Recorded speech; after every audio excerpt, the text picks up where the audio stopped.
tang cemberet tang.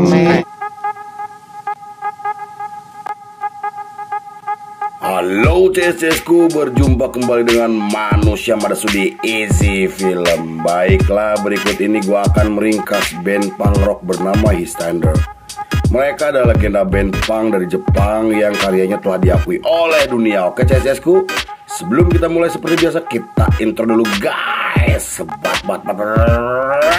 Manusia kita mencari manusia, membotakkan mata, mengosongkan jiwa. Saya kesunyian, tak lagi kau dengar. Inilah saat yang kau melihatnya. Ikutlah bersamaku, berjalan bersamaku, dengan apa membara, dengan asap bermakna. Marilah harapan jadi kenyataan, marilah harapan jadi kenyataan.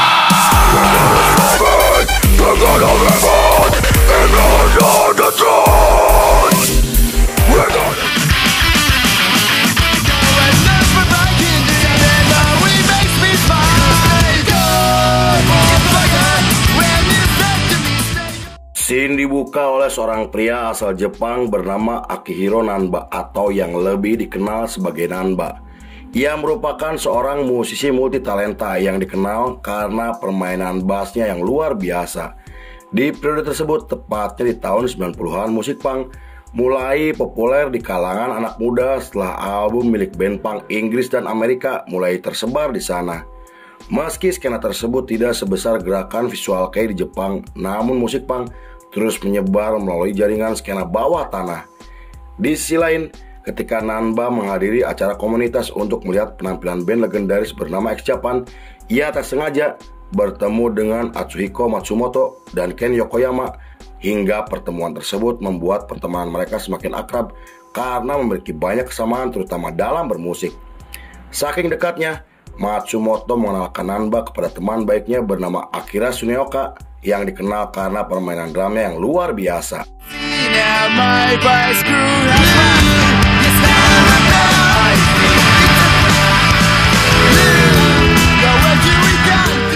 Pada tahun 1991, Akihiro Nanba mengajak ketiga temannya untuk membentuk band punk bernama Highlander.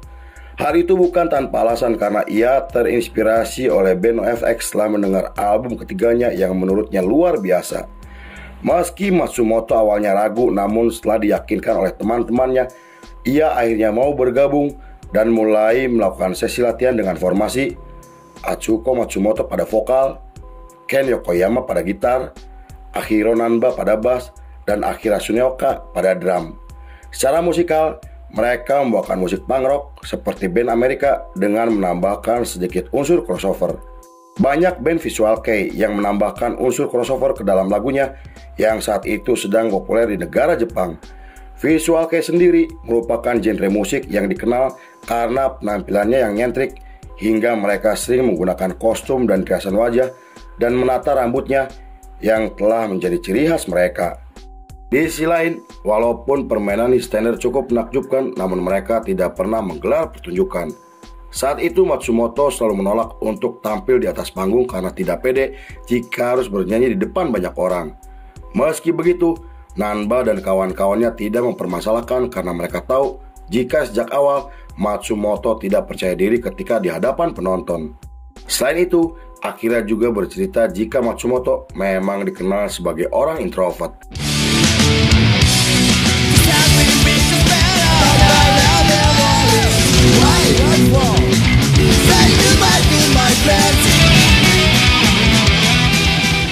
Pada tahun 1992, mereka merilis demo pertamanya yang direkam dengan menggunakan uang kolektif.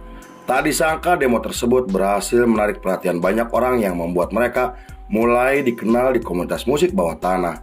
Saat itu skena punk juga mulai menyebar ke kota-kota di Jepang di mana Tokyo digambarkan sebagai pusat dari skena punk terbesar di Jepang. Bahkan setelah kemunculan band street punk berpengaruh bernama Disclose, musik punk menjadi semakin populer karena ideologi dan pergerakannya. Konon Disclose disebut sebagai pelopor street punk di Jepang meski Kawakami sang vokalis tidak pernah mengakuinya. Di sisi lain, di tengah ketenaran mereka yang semakin meningkat, Matsumoto memutuskan keluar dari band karena tidak ingin menghambat kreativitas teman-temannya. Meski sempat dicegah, namun Matsumoto tetap dengan keputusannya yang membuat Nanba dan kawan-kawannya tidak bisa melakukan apa-apa. 2 hari setelah kepergian Matsumoto, mereka mulai mencari seorang vokalis yang sesuai dengan karakter musik mereka. Namun, karena tidak menemukan vokalis yang cocok, Nanba akhirnya mengambil alih posisi vokal sambil bermain bass.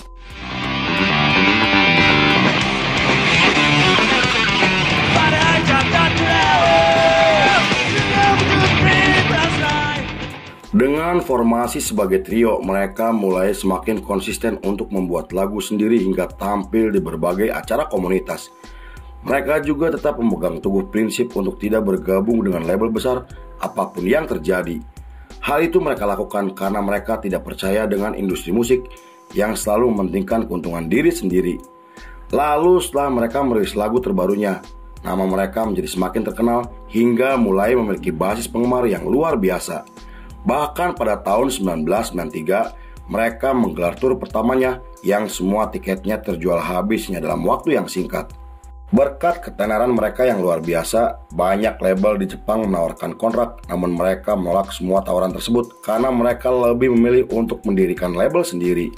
Saat diwawancara, Akira mengatakan jika sejak awal mereka ingin berkembang tanpa bantuan siapapun dan ingin mendirikan label sendiri yang ia siapkan untuk menjadi wadah bagi band baru yang memiliki ideologi yang sama. Lalu pada tahun 1994, mereka merilis EP pertamanya yang berhasil sukses secara komersial. Nama mereka juga semakin membesar hingga mendapatkan tawaran tur nasional dari para promotor acara.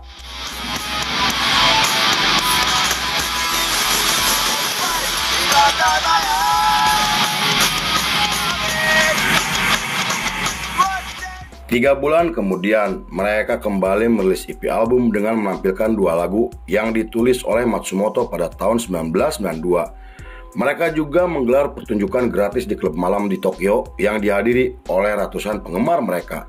Di periode tersebut, meski mereka telah menjadi band yang cukup dikenal, namun mereka tidak pernah menyombongkan diri dan selalu ramah kepada siapapun.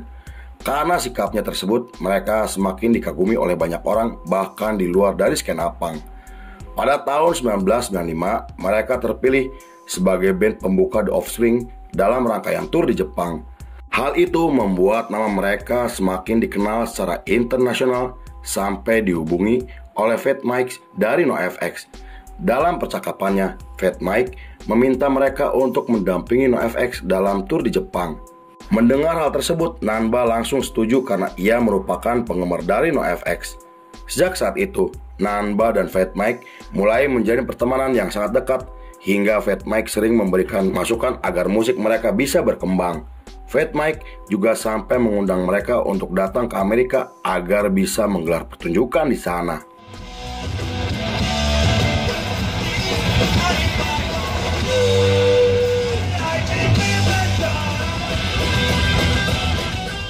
Beberapa bulan kemudian, mereka datang ke Amerika yang disambut baik oleh Fat Mike dan teman-temannya. Mereka juga dijamu oleh Dexter Holland dari The Offspring karena telah membantunya selama The Offspring menggelar tur di Jepang. Di sisi lain, selama mereka berada di Amerika, Fat Mike mengajak Nanba dan kawan-kawannya berkeliling kota hingga mendatangi beberapa klub malam untuk melihat penari telanjang. Mereka juga merekam lagu baru di studio milik Fat Mike untuk dijadikan sebagai full album pertamanya. Pada tahun 1996, album mereka akhirnya resmi dirilis di Jepang dan Amerika yang dianggap berhasil sukses secara komersial. Fat Mike juga membantu mereka untuk menggelar tur Amerika hingga menggelar tur bersama NoFX di beberapa negara seperti Inggris, Jerman, dan Skotlandia. Karena hal itu, Fat Mike dianggap memiliki jasa besar atas meningkatnya ketenaran band mereka di kancah musik internasional. Namun saat diwawancara, Fat Mike mengatakan jika ia hanya membantu teman yang telah membuatnya kagum selama berada di Jepang. Selain itu, Fat Mike juga mengatakan jika Nanba dan kawan-kawannya selalu menjamunya layaknya sahabat dekat hingga menyediakan semua keperluan tur di Jepang dan fasilitas sampai para wanita.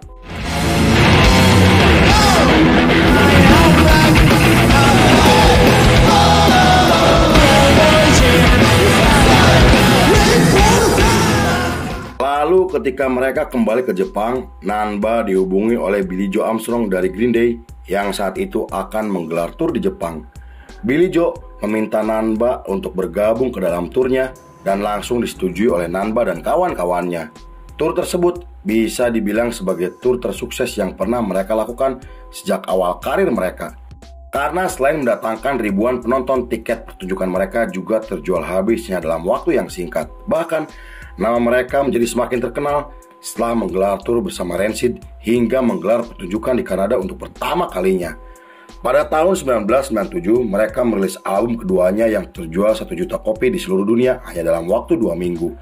Kesuksesan tersebut membuat mereka digambarkan oleh para jurnalis sebagai band punk Jepang paling sukses di periode tersebut. Setelah itu, mereka kemudian menggelar tur Amerika dan Kanada bersama NoFX yang dihadiri oleh lebih dari 10.000 penonton. Selain itu, mereka juga muncul di festival musik tahunan hingga menjadi headline dalam acara yang digelar di Tokyo, Jepang pada tahun 1998. Dengan keberhasilan album yang telah mereka rilis, mereka berencana akan merilis album ketiganya yang diproduksi oleh label sendiri. Namun, karena harus menjalani tur Eropa bersama NoFX, mereka terpaksa harus menunda perilisan album terbarunya dalam waktu yang tidak ditentukan. Album tersebut akhirnya resmi dirilis pada tahun 1999 yang terjual lebih dari 2 juta kopi di seluruh dunia. Bahkan, album ketiga mereka mendapatkan penghargaan sebagai album independen terbaik di Jepang.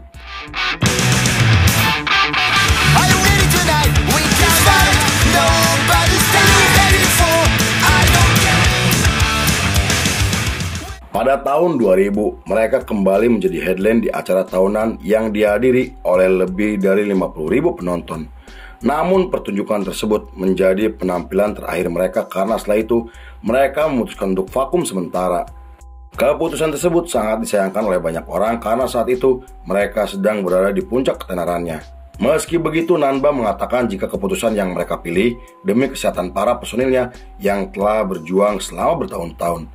Selama vakum, Ken Yokoyama membentuk band proyek bersama teman baiknya bernama Daisuke. Band tersebut membawakan musik hardcore punk yang lebih tradisional di tengah gempuran musik J-pop yang sedang berkembang di Jepang. Sedangkan Akihiro Nanba memilih fokus dengan labelnya, di mana ia mengontrak beberapa band punk dan rock alternatif yang saat itu sedang bermunculan. Selain itu, ia juga mendirikan band proyek dan merilis album pertamanya di tahun 2006. Konon, album tersebut dianggap sebagai album neopunk pertama di Jepang, meski Nanba sendiri tidak pernah mengakuinya. Pada tahun 2011, Nanba mengumumkan jika EastEnders akan bersatu kembali untuk tampil di festival musik tahunan. Kembalinya mereka disambut baik oleh para penggemarnya dan pertunjukan mereka menjadi pertunjukan pertama setelah vakum selama 10 tahun. Mereka juga berencana akan menggelar tur nasional namun harus ditunda karena kesibukan para personilnya. Bahkan pada tahun 2013, Akihiro Nanba kembali membentuk band proyek bersama 3 temannya, sedangkan Ken Yokoyama menggelar tur bersama band proyekannya yang dibentuk pada tahun 2000-an.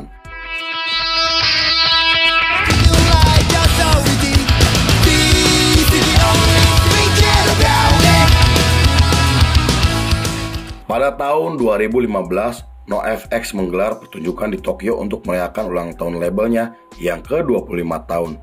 EastEnders kemudian tampil di acara tersebut untuk membantu Fat Mike yang telah memiliki jasa untuk mereka, dan 2 tahun kemudian, tepatnya di tahun 2017, mereka akhirnya merilis album terbarunya yang hanya bisa dibeli di toko kaset yang tersebar di seluruh Jepang. Selain diproduksi secara eksklusif, album tersebut menjadi album pertama mereka setelah 15 tahun tidak pernah merilis apapun. Beberapa bulan kemudian, mereka menggelar tur nasional yang sempat tertunda karena kesibukan para personilnya. Namun sayangnya, tur tersebut harus dihentikan setelah Akira dilarikan ke rumah sakit akibat penyakit yang tidak dijelaskan. Karena kejadian tersebut, mereka memutuskan untuk kembali vakum yang membuat Nanba dan Yokoyama kembali bersama band proyekannya masing-masing. Pada 14 Februari 2023, Akira dinyatakan meninggal dunia di usianya yang ke-51 tahun. Kabar tersebut menggemparkan seluruh dunia dan pemakamannya dihadiri oleh ribuan orang termasuk para musisi, penggemar beratnya, dan teman-temannya. 5 hari setelah kematian Akira, Nanba dan Yokoyama mengumumkan secara resmi bahwa mereka tidak akan membubarkan bandnya dan akan merilis lagu baru untuk menghormati Akira yang telah menjadi drummer terbaik mereka. Bahkan, Para jurnalis sampai memasukkan mereka ke dalam daftar penghargaan sebagai band pop Jepang paling penting sepanjang masa. Lalu film pun selesai.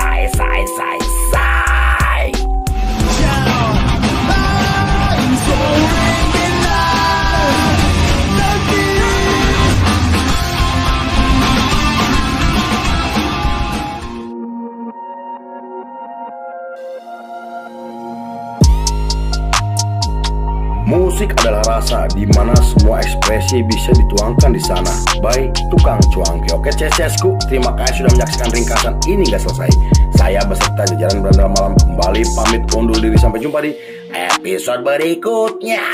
Bye bye. Hampura by LOL CSku.